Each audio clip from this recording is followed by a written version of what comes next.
चलिए, हम लोगों की जो IBPS PO जनरल अवेयरनेस की 1000 मोस्ट एक्सपेक्टेड क्वेश्चन की सीरीज चल रही है, उस सीरीज की आज जून का, जो जून 2026 से करंट अफेयर्स है, उसका ये फर्स्ट वीडियो है। ठीक है, तो मैं हमने पूरा कंप्लीट कर लिया है। अगर आपने नहीं देखा है तो इस चैनल पे अवेलेबल है, आप जाके पूरे मई के क्वेश्चन देख सकते हैं। आज से हम जून का करंट अफेयर्स स्टार्ट कर रहे हैं। अब इसमें देखते हैं पहला क्वेश्चन हमारा क्या कह रहा है। पहला क्वेश्चन क्या है, ministry of skill development and entrepreneurship MOSDE, इन्होंने अभी रिसेंटली स्किल इंडिया जर्नी के, ठीक है, कौन कितने ईयर्स कंप्लीट किए हैं जून 2026 में। तो इन्होंने स्किल इंडिया जो जर्नी थी उसके 12 ईयर्स कंप्लीट किए हैं जून 2026 में। अच्छा, इसमें एक डाटा याद रखिएगा, अभी जो ITIs होते हैं, ठीक है, इंडियन टेक्निकल इंस्टीट्यूट्स, वो 2000 में 9776 थे, जो कि बढ़ के अब कितने हो गए हैं, 13,888। ठीक है, ITIs टोटल। ठीक है, ये डेटा इंपॉर्टेंट है, याद रखिएगा। चलिए अगला क्वेश्चन पढ़ते हैं, देख रहे हैं अगला क्वेश्चन क्या कहता है। अभी second advance estimate for horticulture crops 2025-26, ठीक है, इसको रिलीज किया गया। इस जो रिलीज हुआ है इसके हिसाब से टोटल हॉर्टिकल्चर प्रोडक्शन, उसको जो प्रोजेक्ट किया गया वो कितना रहने वाला है। टोटल हॉर्टिकल्चर प्रोडक्शन हमारा वो रहने वाला है हमारा 3777.76 लाख टन्स। ठीक है, ये डाटा इंपॉर्टेंट है, इसमें ये डाटा याद रखिएगा। अच्छा, जो मिनिस्ट्री ऑफ जो department of agriculture farmers welfare है, ठीक है, उस ministry of agriculture farmers welfare के मिनिस्टर कौन है, शिवराज सिंह चौहान। शिवराज सिंह चौहान। नेक्स्ट क्वेश्चन देखते हैं, नेक्स्ट क्वेश्चन क्या कह रहा है। यूनियन मिनिस्टर हमारे अश्विनी अश्विनी वैष्णव, इन्होंने वर्चुअली इनॉग्रेट किया है 20 किलोवाट आकाशवाणी FM ट्रांसमीटर को। तो ये कहाँ इनॉग्रेट किया इन्होंने, तो इसको इनॉग्रेट किया इन्होंने रामगढ़ जैसलमेर में। ठीक है, रामगढ़ जैसलमेर में। अच्छा, इसके साथ ही राजस्थान के पास, अब ये इनॉग्रेशन होने के साथ ही राजस्थान के पास टोटल 39 FM ट्रांसमीटर्स हो गए हैं। यूनियन मिनिस्टर अश्विनी वैष्णव जो हैं, वो मिनिस्ट्री ऑफ रेलवेज के साथ साथ MEITY ministry of electronics information technology, इसके भी मिनिस्टर हैं यूनियन मिनिस्टर अश्विनी वैष्णव। अभी IN स्पेस, एक ये in space technology adoption fund, ठीक है, कौन सा इंडियन स्टार्टअप है जिसको सेलेक्ट किया गया है, इसको लार्ज अर्थ ऑब्जर्वेशन मॉडल, जिसका नाम है धारिणी, धारिणी को डेवलप करने के लिए इन स्पेस के द्वारा कौन सा जो ये है स्टार्टअप है सेलेक्ट किया गया है धारिणी को डेवलप करने के लिए। ये एक लार्ज अर्थ ऑब्जर्वेशन मॉडल होगा, LOM। तो किसको किया गया है सेलेक्ट, ये set sure analytics private limited, ये डेवलप करेगा धारिणी। ठीक है, जो अर्थ ऑब्जर्वेशन मॉडल होगा। नेक्स्ट क्वेश्चन पढ़ते हैं, नेक्स्ट क्वेश्चन क्या कह रहा है। अभी एक ट्राईपार्टाइट MOU साइन हुआ है किसके से बीच में, government of India, Assam and Nagaland, इनके बीच में। ठीक है, तो उस एग्रीमेंट का मेन एम क्या था, या उसका जो MOU साइन हुआ है उसका पर्पज़ क्या था। उसका पर्पज़ था facilitate mineral oil operation in the Assam Nagaland boundary areas, Assam Nagaland boundary areas में मिनरल ऑयल ऑपरेशन को फैसिलिटेट करना। ठीक है, अगला क्वेश्चन देखते हैं, अगला क्वेश्चन क्या कह रहा है। अगला क्वेश्चन है ऑयल सीड्स किसान मित्रा, ये क्या चीज़ है, इंडिया का पहला nation wide WhatsApp based AI advisory platform है ऑयल सीड्स किसान मित्रा। ठीक है, ऑयल सीड फार्मर्स के लिए डेवलप किया गया। इसको कौन डेवलप किया है आपको बताना है, ऑयल सीड्स किसान मित्रा को कौन डेवलप किया है। तो इसको डेवलप किया है ICAR हैदराबाद। ठीक है, ICAR Indian institute of oil seed research Hyderabad ने इसको डेवलप किया है। ऑयल सीड्स किसान मित्रा नाम भी आपको याद होना चाहिए, पूछ लेता है कभी कभी। अभी NLC इंडिया लिमिटेड एक MOU साइन किया है कौन से इंस्टीट्यूट के साथ, ठीक है, कि रेयर अर्थ एलिमेंट जो है उसको एक्सट्रैक्ट करने के लिए। ठीक है, कौन से इंस्टीट्यूट के साथ MOU साइन हुआ है आपको बताना है। किसके साथ साइन किया गया है, ये CSIR central electrochemical research institute है हमारा, CSIR CECRI बोलते हैं इसको, इसके साथ MOU साइन हुआ है रेयर अर्थ एलिमेंट और क्रिटिकल मिनरल के एक्सट्रैक्शन के लिए। ये इंडिया का एक आप कह सकते हैं एक मिशन है, ठीक है, उसको ये सपोर्ट करेगा, जिसका नाम है नेशनल क्रिटिकल मिनरल मिशन इसको सपोर्ट करने के लिए एमओयू साइन हुआ है। अगला क्वेश्चन देखते हैं, अगला क्वेश्चन क्या कह रहा है। अभी वर्ल्ड इकोनॉमिक फोरम, ठीक है, वर्ल्ड इकोनॉमिक फोरम WEF ने एक टेक्नोलॉजी पायनियर्स 2026 कोहॉर्ट इसको रिलीज किया है। इसमें कितने इंडियन स्टार्टअप को सेलेक्ट किया गया है among top 100 early stage company के लिए। तो कितने सेलेक्ट किए गए हैं, इसमें टोटल हमारे 9 इंडियन स्टार्टअप्स होंगे। और वर्ल्ड इकोनॉमिक फोरम की बात करते हैं तो वर्ल्ड इकोनॉमिक फोरम का जो हेडक्वार्टर है वो कहाँ पे है आपका, जनेवा स्विट्जरलैंड में। एक इंपॉर्टेंट बॉडी है, ये आपको याद होना चाहिए, ठीक है। अब अगला क्वेश्चन इसी से रिलेटेड है। अगला क्वेश्चन में कह रहा है कि जो WEF का टेक्नोलॉजी पायनियर्स 2026 कोहॉर्ट रिलीज किया गया है उसमें कौन से कंट्री से मैक्सिमम नंबर्स ऑफ स्टार्टअप्स हैं, किस कंट्री से हैं, वो हैं आपके यूनाइटेड स्टेट्स ऑफ अमेरिका। कितने हैं टोटल, टोटल 43 स्टार्टअप USA के हैं उसमें, ठीक है। सेकंड पे कौन है, सेकंड पे है हमारा चाइना जिसके 10 स्टार्टअप सेलेक्ट किए गए हैं, ठीक है। अगला क्वेश्चन देखते हैं, अगला क्वेश्चन क्या कह रहा है। अभी वर्ल्ड बैंक का एक रिपोर्ट आई है, ग्लोबल इकोनॉमिक प्रोस्पेक्ट्स जून 2026 रिपोर्ट, ठीक है, रिलीज की है।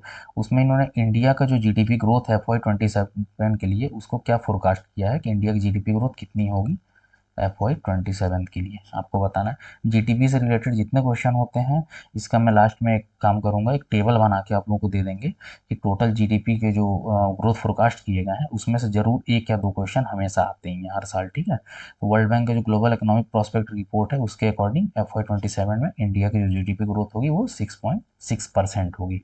अच्छा, FY28 में कितनी होगी, वो FY28 में 7.2% फोरकास्ट किया गया है वर्ल्ड बैंक के द्वारा, ठीक है।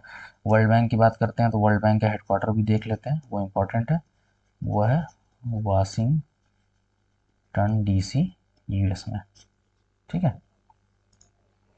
नेक्स्ट क्वेश्चन, अभी आपको पता होगा एलॉन मस्क अभी रिसेंटली वर्ल्ड के पहले ट्रिलियनर बने हैं, $1 ट्रिलियन माइलस्टोन अचीव किया उन्होंने। तो ये आपका इसमें 3 स्टेटमेंट है, आपको बताने हैं कि इसमें से कौन सा स्टेटमेंट सही है। तो पहला स्टेटमेंट क्या है, स्पेस एक्स $75 बिलियन इन्होंने रेज किया थ्रू जून 2026 IPO के थ्रू। ये सही है, बिल्कुल सही है ये स्टेटमेंट। IPO ये लार्जेस्ट था पब्लिक ऑफरिंग, जो इन्होंने IPO रिलीज किया था वो ऑफर किया था वो लार्जेस्ट था, बिल्कुल सही था। ये IPO लिस्टेड कहाँ हुआ, लंदन स्टॉक एक्सचेंज में, नहीं ये गलत है। ये IPO लिस्ट हुई थी आपकी नैस्डैक, ठीक है, नैस्डैक स्टॉक एक्सचेंज, ये भी US का एक स्टॉक एक्सचेंज है, नेस्डैक स्टॉक एक्सचेंज, इस पे लिस्टिंग हुई थी, ठीक है। तो इसमें करेक्ट आंसर हमारा क्या हो जाएगा, ओनली 1 एंड 2, ये सही होंगे। अगला क्वेश्चन देखते हैं, अगला क्वेश्चन क्या कह रहा है। अभी गवर्नमेंट ऑफ इंडिया जो है उन्होंने नॉन एग्जीक्यूटिव डायरेक्टर अपॉइंट किया, नॉमिनेट किया है सेंट्रल बोर्ड में, रिजर्व बैंक ऑफ इंडिया और स्टेट बैंक ऑफ इंडिया दोनों के सेंट्रल बोर्ड के लिए नॉमिनेट किया गया है। तो उनका नाम क्या है जिसको नॉमिनेट किया गया, तो उनका नाम है संजय लोहिया, ठीक है, संजय लोहिया जिनको नॉमिनेट किया गया है। अच्छा, स्टेट बैंक ऑफ इंडिया के अभी करंट चेयरमैन क्या है, उनका नाम है श्री CS शेट्टी, ठीक है। और RBI के गवर्नर जो है इस समय उनका क्या नाम है, उनका नाम है श्री संजय मल्होत्रा, संजय मल्होत्रा। चलिए नेक्स्ट क्वेश्चन देखते हैं, नेक्स्ट क्वेश्चन क्या कह रहा है। नेक्स्ट क्वेश्चन है कि अभी रिसेंट न्यूज़ आई है अभी REC लिमिटेड, ठीक है, REC limited rural electrification corporation limited, इनको मर्ज कर दिया गया है पावर फाइनेंस कॉरपोरेशन के साथ, ठीक है। तो कौन से प्रोविजन कंपनी एक्ट जो 2023 है हमारी, सॉरी 2013 है, उसके कौन से प्रोविजन के अंडर इसको मर्ज किया गया। तो प्रोविजन क्या था, वो था सेक्शंस 230 टू 232, इसके प्रोविजन के अंडर इनको मर्जर किया गया है REC लिमिटेड और PFC को, ठीक है। नेक्स्ट क्वेश्चन देखते हैं, नेक्स्ट क्वेश्चन क्या कह रहा है। अभी एक made in India air C295 aircraft, ठीक है, इसका पहला टेस्ट फ्लाइट सक्सेसफुली कंप्लीट किया गया है। तो ये कहाँ से किया गया, ये आपको बताना है कि C295 एयरक्राफ्ट का जो मेड इन इंडिया होगा इसका फर्स्ट टेस्ट फ्लाइट कहाँ से सक्सेसफुली इसको टेस्ट किया गया। तो ये कहाँ से किया गया था, ये आपका किया गया था बड़ोदरा गुजरात से, ठीक है। अच्छा, ये है क्या चीज़, C295 एक मिलिट्री ट्रांसपोर्ट एयरक्राफ्ट होगा मिलिट्री ट्रांसपोर्ट एयरक्राफ्ट, आपको पता होना चाहिए, ठीक है। इसको डेवलप कौन किया है? टाटा इन कोलाब्रेशन विथ एयरबस एससी, इन्होंने इसको डेवलप किया है। नेक्स्ट क्वेश्चन देखते हैं। अभी केन विलियमसन जो है फॉर्मर न्यूजीलैंड कैप्टन, उन्होंने अनाउंसमेंट रिटायरमेंट अनाउंसमेंट किया है। तो वो इंटरनेशनल क्रिकेट में, ठीक है, अपनी कंट्री से टोटल कितने इंटरनेशनल मैचेस खेले हैं आपको बताना है। केन विलियमसन न्यूजीलैंड से आते हैं, अभी रिसेंटली उन्होंने अपना रिटायरमेंट अनाउंस किया है। तो टोटल उन्होंने इंडिया सॉरी न्यूजीलैंड के लिए टोटल 378 मैचेस अपनी कंट्री के लिए खेले हैं। न्यूजीलैंड की बात करते हैं तो न्यूजीलैंड का जो आपका कैपिटल है वो सबका पता होना चाहिए, वेलिंगटन है, और इसकी जो करेंसी है वो न्यूजीलैंड डॉलर है, ठीक है। वेलिंगटन कैपिटल है, करेंसी न्यूजीलैंड डॉलर है। अभी रिसेंटली जसपाल राणा, ठीक है, इनका निधन हो गया। ये फॉर्मर इंडियन शूटिंग कोच थे जिनका निधन हो गया। इनको पद्मश्री मिला था, पद्मश्री कौन से ईयर में दिया गया था? जसपाल राणा को पद्मश्री कौन से ईयर में दिया गया था? तो ये 2002 में इनको पद्मश्री दिया गया था, ठीक है। अच्छा, अर्जुन अवार्ड भी मिला था इनको 1994 में, अर्जुन अवार्ड मिला था। और 2020 में, जो रिसेंट अभी 2020 में, इनको द्रोणाचार्य अवार्ड भी दिया गया था जसपाल राणा को, ठीक है। ये अर्जुन अवार्ड था 1994 में। अगला क्वेश्चन देखते हैं। अगला क्वेश्चन क्या कह रहा है? इंटरनेशनल एल्बिनिज्म अवेयरनेस डे, इसका थीम क्या था 2026 का? आपको बताना है इंटरनेशनल एल्बिनिज्म अवेयरनेस डे। इससे पहले बताइए कब ऑब्जर्व किया जाता है इसको?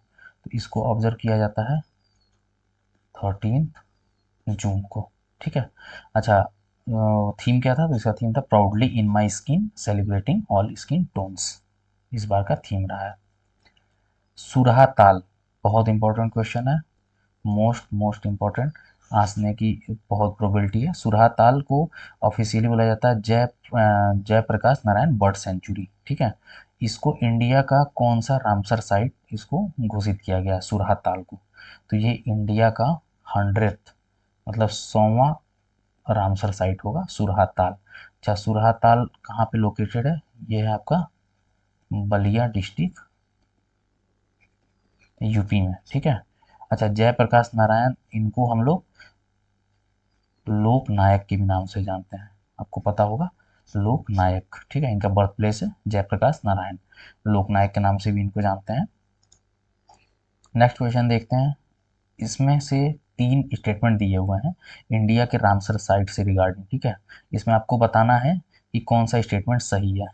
इंडिया इंडिया के पास 100 रामसर साइट है, अगर सुरहा ताल को ऐड कर दिया जाए। तभी आपने बताया, अभी आपको हमने बताया कि 100th जो रामसर साइट है वो सुरहा ताल ही है, तो ये बिल्कुल सही है एकदम। दूसरा, उत्तर प्रदेश में 13 रामसर साइट है, बिल्कुल 13 रामसर साइट है, ये भी सही है।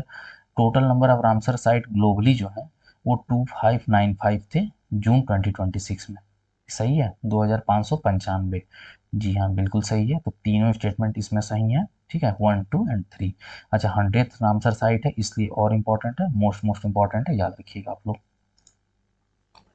नेक्स्ट क्वेश्चन देखते हैं। गवर्नमेंट ऑफ इंडिया अभी एक सेक्टर स्पेसिफिक वर्किंग ग्रुप इसको कंस्टिट्यूट किया है, किस लिए? ताकि maximum how many product to boost domestic manufacturing, ठीक है। कितने मैक्सिमम प्रोडक्ट को आइडेंटिफाई किया गया डोमेस्टिक मैन्युफैक्चरिंग को बूस्ट करने के लिए, जो सेक्टर स्पेसिफिक वर्किंग ग्रुप को कंस्टिट्यूट किया गया गवर्नमेंट ऑफ इंडिया के द्वारा। तो इसमें टोटल कितने होंगे? टोटल होंगे 100 प्रोडक्ट होंगे इंडिया के डोमेस्टिक मैन्युफैक्चरिंग को बूस्ट करने के लिए। अच्छा, इसके जो हेड होंगे, जो ये बनाया गया है गवर्नमेंट ऑफ इंडिया के द्वारा, इस वर्किंग ग्रुप के हेड होंगे अमरदीप सिंह भाटिया। अमरदीप सिंह भाटिया, ये कौन है? ये अभी रिसेंटली इस समय सेक्रेटरी हैं DPIIT, ठीक है, DPIIT के करंट सेक्रेटरी हैं अमरदीप सिंह भाटिया। चलिए नेक्स्ट क्वेश्चन देखते हैं। अभी रिजर्व बैंक ऑफ इंडिया की जो मॉनेटरी पॉलिसी की जो बैठक हुई थी उसमें उन्होंने पॉलिसी रेपो रेट को अनचेंज रखा है, ठीक है। सेकंड जो बाई मंथली मॉनेटरी पॉलिसी की मीटिंग हुई थी FY 27 की, उसको अनचेंज रखा है। तो अभी करंटली रेपो रेट क्या है आपको बताना है। रेपो रेट क्या है? तो अभी रेपो रेट आपका क्या है? 5.25% पे अनचेंज रखा गया है। पहले भी यही था और अभी भी यही है 5.25% पे। ठीक है, रेपो रेट होता क्या है, तो एक शॉर्ट में मैं आपको बता दूं, रेपो रेट होता क्या है कि वो इंटरेस्ट रेट होता है जिसपे सेंट्रल बैंक किसी भी कमर्शियल बैंक को पैसा देता है शॉर्टेज ऑफ फंड। जब कमर्शियल बैंक के पास फंड शॉर्टेज होती है तो जो आरबीआई पैसा देता है किसी भी कमर्शियल बैंक को, ठीक है, उसको बोलते हैं रेपो रेट। ये रेपो रेट पे दिया जाता है, ये इंटरेस्ट रेट होता है 5.25%। चलिए अगला क्वेश्चन देखते हैं। अभी जैसा कि आपने देखा कि आरबीआई का जो रेपो रेट था वो 5.25% पे था, तो इनमें से जो जून 2026 की एमपीसी मीटिंग हुई है इसमें से कौन सा ऑप्शन करेक्ट है पॉलिसी रेट स्ट्रक्चर को लेकर आपको बताना है। तो कौन सा ऑप्शन करेक्ट है, ये है आपका ए ऑप्शन। ठीक है, तो ऐसे याद रखिए आप लोग, जैसे रेपो रेट कितना था 5.25% था, ये रेपो रेट था। ठीक है, तो इससे 0.25 माइनस कर देंगे आप लोग 0.25, तो आपका आ जाएगा H D F, standing deposit facility. ठीक है, अब इसमें प्लस 0.25 करेंगे 5.50, ये आपका आ जाएगा M S F, marginal standing facility. ठीक है, नेक्स्ट क्वेश्चन देखते हैं। नेक्स्ट क्वेश्चन क्या कह रहा है, एनएसओ का जो प्रोविजनल एस्टीमेट है उसके अकॉर्डिंग इंडिया की जो रियल जीडीपी 2026 में होगी वो क्या होगी। नेशनल स्टैटिस्टिकल ऑफिस, ठीक है, एनएसओ, इसके अकॉर्डिंग इंडिया की जो FY 2026 में रियल जीडीपी ग्रोथ इन्होंने एस्टिमेट किया है वो कितना होगा, वो होगा 7.7%, 7.7%। ठीक है, FY 26 के लिए। अच्छा, बेस ईयर इन्होंने क्या यूज हुआ है, कई बार ये भी क्वेश्चन पूछ देता है कि जो इन्होंने बेस ईयर यूज किया है कंपैरिजन के लिए क्या किया है, तो बेस ईयर यूज किया है 2022 और 23 का। ठीक है, एनएसओ, एनएसओ का पता ही है हेडक्वार्टर आपका कहाँ पे है, ऑफिस, ये है आपका न्यू दिल्ली में। ठीक है, चलिए नेक्स्ट क्वेश्चन देखते हैं। अगला क्वेश्चन क्या कह रहा है, इंडिया अभी ग्लोबल मार्केट कैपिटलाइजेशन में 7th रैंक आई है। ठीक है, जून 2026 में, तो इसमें टोटल मार्केट वैल्यूएशन कितना रहा इंडिया का, जो ग्लोबल मार्केट कैपिटलाइजेशन की रैंकिंग आई है उसमें इंडिया का टोटल मार्केट वैल्यूएशन कितना था, तो वो आपका था USD 4.84 trillion dollar, 4.84 trillion dollar. ठीक है, India 7th position pay slip कर गया है, ये भी आपको पता होना चाहिए, और साउथ कोरिया इसके ऊपर मूव हो गया, साउथ कोरिया 5.01 ट्रिलियन के साथ इंडिया के आगे मूव हो गया है। ठीक है, अभी इंडिया एआई मिशन का सीईओ किसको बनाया गया, एडिशनल चार्ज दिया गया इंडिया एआई मिशन का सीईओ का, वो किसको दिया गया है, वो दिया गया है आपको सौरभ विजय को। ठीक है, सौरभ विजय को, ये अभी ऑलरेडी UITAI के सीईओ हैं सौरभ विजय, इनको एडिशनल चार्ज दिया गया इंडिया एआई मिशन का। नेक्स्ट क्वेश्चन देखते हैं, कौन अभी बना है पहला इंडियन जो open section of Norway chess इसको जीता है, पहला इंडियन कौन बना है। Open section of Norway chess को जीतने वाले पहले इंडियन बने हैं रमेश बाबू प्रगनंदा, आर प्रगनंदा भी इनको बोलते हैं, रमेश बाबू प्रगनंदा। ठीक है, अच्छा, ये open section of Norway chess ये जो हुआ था, आर प्रगनंदा ये फर्स्ट तो बने हैं। ठीक है, कितने पॉइंट पे फिनिश किया इन्होंने, 18 पॉइंट पे फिनिश, कितने पॉइंट पे किया, 18 पॉइंट पे। नेक्स्ट क्वेश्चन देखते हैं, बलविंदर सिंह ढालीवाल, ठीक है, इनका भी रिसेंटली निधन हो गया है, ये ब्रॉन्ज मेडल जीते थे 1982 एशियन गेम्स में, तो आपको बताना है कि किस गेम में इन्होंने ब्रॉन्ज मेडल जीता था, तो ये जीते थे शॉर्ट पुट में। ठीक है, शॉर्ट पुट के खिलाड़ी थे बलविंदर सिंह ढालीवाल। अच्छा, अभी नेक्स्ट एशियन गेम जो हमारा होगा वो 20th एशियन गेम्स होगा। ठीक है, नेक्स्ट ये कहाँ पे होने वाला है, ये होगा अपना जापान में। ठीक है, इसको जापान में ऑर्गेनाइज किया जाएगा 20th एशियन गेम्स। अगला क्वेश्चन देखते हैं, गवर्नमेंट ऑफ हिमाचल प्रदेश एक MOU साइन किया है कौन से ऑर्गेनाइजेशन के साथ, to promote climate resilient and sustainable development in the state. ठीक है, हिमाचल प्रदेश में क्लाइमेट रेजिलियंट और सस्टेनेबल डेवलपमेंट को प्रमोट करने के लिए कौन से ऑर्गेनाइजेशन के साथ MOU साइन हुआ है, तो किस ऑर्गेनाइजेशन के साथ साइन किया इन्होंने, United Nations Development Programme UNDP के साथ इन्होंने साइन किया है। ठीक है, UNDP का हेडक्वार्टर कहाँ पे है, UNDP का जो हेडक्वार्टर है वो आपका है USA में। ठीक है, UNDP, और चीफ मिनिस्टर कौन है हिमाचल प्रदेश के इस समय, सुखविंदर सिंह सुखू, सुखविंदर सिंह सुखू क्या है, CM है, और गवर्नर कौन है, गवर्नर है कविंदर गुप्ता, कविंदर गुप्ता। ठीक है, और ये हैं सुखविंदर सिंह सुक्खू, सीएम है हिमाचल प्रदेश के, आपको पता होना चाहिए। नेक्स्ट क्वेश्चन देखते हैं, अगला क्वेश्चन क्या कह रहा है, वर्ल्ड इन्वायरमेंट डे 2026 ये कब ऑब्जर्व किया जाता है? वर्ल्ड इन्वायरमेंट डे 2026 हर साल 5 जून को ऑब्जर्व किया जाता है। इस बार इसका थीम क्या था 2026 का? तो इस बार इसका थीम था inspired by nature for climate for our future.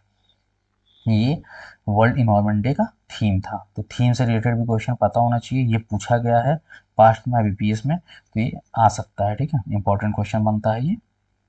चलिए इसी के साथ ये जून का जो हमने स्टार्ट किया इसका फर्स्ट डे 1 आपका यहाँ पे एंड होता है, और मई का हमने पूरा इस चैनल पे क्वेश्चन कराए हैं मोस्ट एक्सपेक्टेड जो हमारे जनरल अवेयरनेस सीरीज़ के हैं, तो आप लोग उसको प्लीज़ देख लीजिएगा, बहुत इंपॉर्टेंट है। और जून का आज से हम स्टार्ट कर रहे हैं, तो अगले वीडियो में, अब हम नेक्स्ट वीडियो में जून का सेकेंड पार्ट देखेंगे डे 2 का, ठीक है। चलिए थैंक यू सो मच, यहीं पे ख़त्म करते हैं वीडियो को।